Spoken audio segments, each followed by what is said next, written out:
नमस्कार दोस्तों, आप सभी का स्वागत है। दोस्तों, अगर आप लोग मैथ्स जैसे सब्जेक्ट में 100/100 लाना चाहते हैं तो आप लोगों को ये जो मैं स्ट्रेटेजी बता रहा हूँ उसको फॉलो करना होगा, क्योंकि दोस्तों ये चीजें मैथ्स में लिए बहुत जरूरी है। तो वीडियो के एंड तक बने रहें ताकि आप लोगों को मैथ्स में इंप्रूवमेंट देखने को जरूर मिलेगा।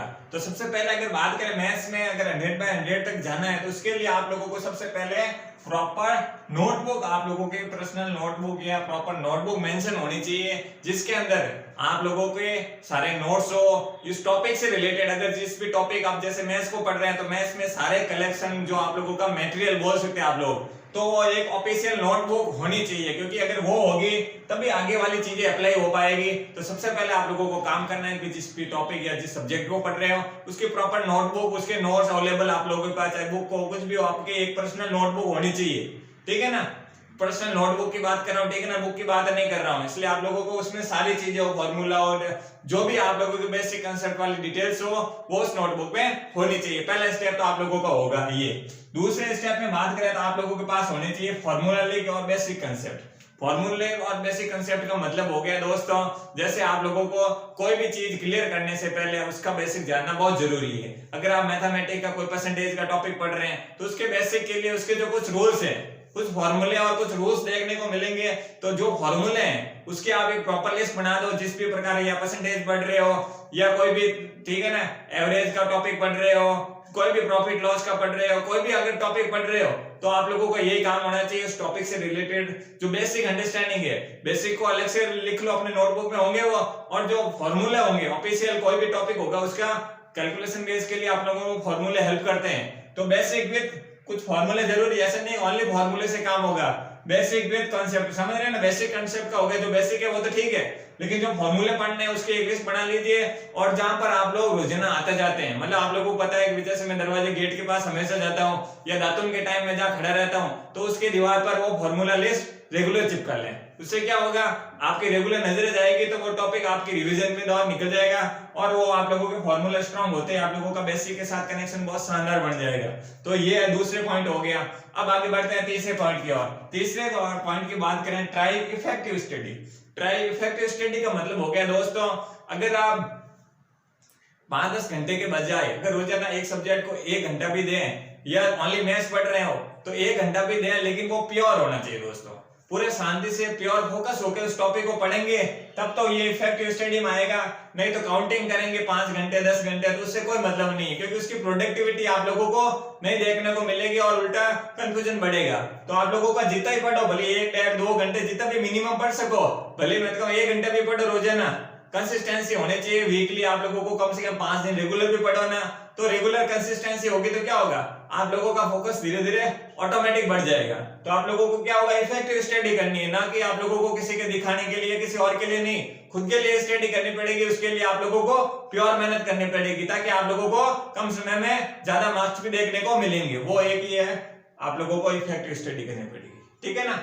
इसके बाद आगे बात करें इमेजिन आंसर। क्या होगा, इमेजिन आंसर का मतलब हो गया जैसे आप लोगों ने कुछ टॉपिक को प्रैक्टिस कर लिया है, ठीक है ना, उसके बारे में अगर बात करें आगे, क्या भाई है ना, कि भाई आप लोगों को कुछ टॉपिक पढ़ लिए और उससे रिलेटेड है, जैसे एग्जाम में चले गए, एग्जाम, ये सारी चीजें एग्जाम से पहले अप्लाई करनी है, ऐसा नहीं एग्जाम में अप्लाई करनी है। एग्जाम में चले गए, कोई भी क्वेश्चन देगा आप लोगों ने तो उसका सेल्फ इवैल्यूएशन करना चाहिए, मतलब उसको पेन का बिना यूज किए पहले दिमाग में सोच लेना चाहिए कि हाँ इस प्रकार से ये हो सकता है। तो उससे क्या होगा, आपकी मेमोरी पावर तो बढ़ेगी। वो प्रैक्टिस के दौरान करना ही है, एग्जाम में अप्लाई नहीं करना है, ठीक है ना। मैं तो बता रहा हूँ, कोई भी आप लोगों के सामने क्वेश्चन आ जाए ना तो बिना पेन का यूज किए आप उनको माइंड में कैलकुलेशन क्रिएट करने की कोशिश करें, हाँ ये इस प्रकार से हो सकता है, ताकि आप लोगों का कम समय में, अगर टाइम स्पीड की बात करेंगे तो इमेजिनेशन से आप लोगों का कम समय में ज्ञात आपको आता होगा या नहीं आता होगा वो क्लियर कर पाएंगे। नहीं तो पेन से लिखेंगे, लिख लिख के फिर आपको पता चला ये तो काम करनी है, छोड़ दे, मतलब नहीं हो रहा है, तो आप लोग छोड़ते उससे क्या होगा, टाइम वेस्ट होगा। तो इससे क्या होगा, टाइम सेविंग होगी, उससे रिलेटेड अपन लोगों को दिमाग में पूरी कैलकुलेशन कर लेनी चाहिए। उसको कोई भी मैथ्स का टॉपिक हो, कोई भी मतलब दूसरे एग्जाम से दूसरे सब्जेक्ट का, उसमें भी आप लोगों को इस चीज का ध्यान रखना है, ठीक है ना। अब आगे बढ़ते हैं 5वें पॉइंट की ओर, सेल्फ रीचेक। सेल्फ रीचेक में मतलब हो गया, सेल्फ रीचेक का मतलब हो गया आप लोगों को खुद से एनालिसिस करना है। जैसे आप लोगों ने कुछ प्रैक्टिस किया, क्वेश्चन हो सकता है बोरिंग हो, इंटरेस्ट कम हो, कुछ टॉपिक थोड़े हार्ड आ जाते हैं, उससे रिलेटेड हो सकता है आपका कॉन्सेप्ट वीक हो, तो आप लोगों को अपनी गलतियों के एवेल्युएट करने के लिए क्या करना होगा, सेल्फ, जिसमें आप लोगों को खुद ही टीचर बनना होगा। मतलब आप लोगों ने कोई भी टॉपिक सॉल्व कर दिया, ठीक है ना, वो क्वेश्चन को सॉल्व कर दिया, क्या वो सही है गलत है, उसकी एनालिसिस आपको खुद करना सीखो।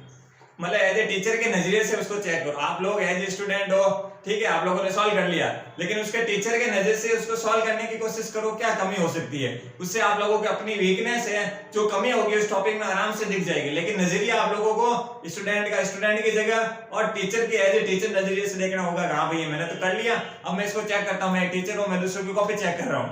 उस प्रकार आपका नजरिया होना चाहिए जिससे आप लोगों का उसमें जो वीक पॉइंट होगा वो आराम से दिख जाएगा। आगे बात करते हैं लास्ट एंड मेन पॉइंट, इन सबों का कंक्लूजन है प्रैक्टिस।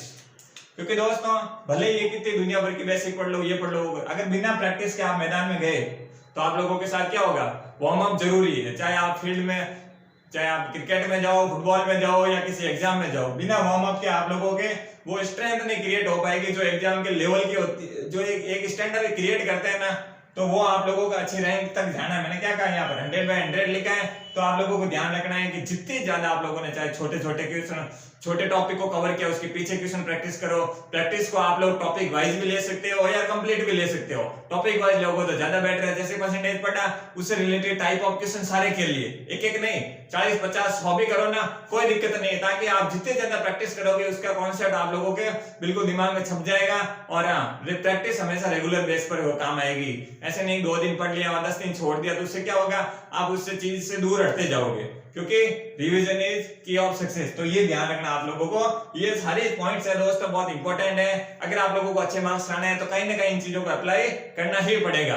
तो ठीक है दोस्तों, जानकारी अच्छी लगी हो तो प्लीज आप लाइक करें, शेयर करें, सब्सक्राइब करें।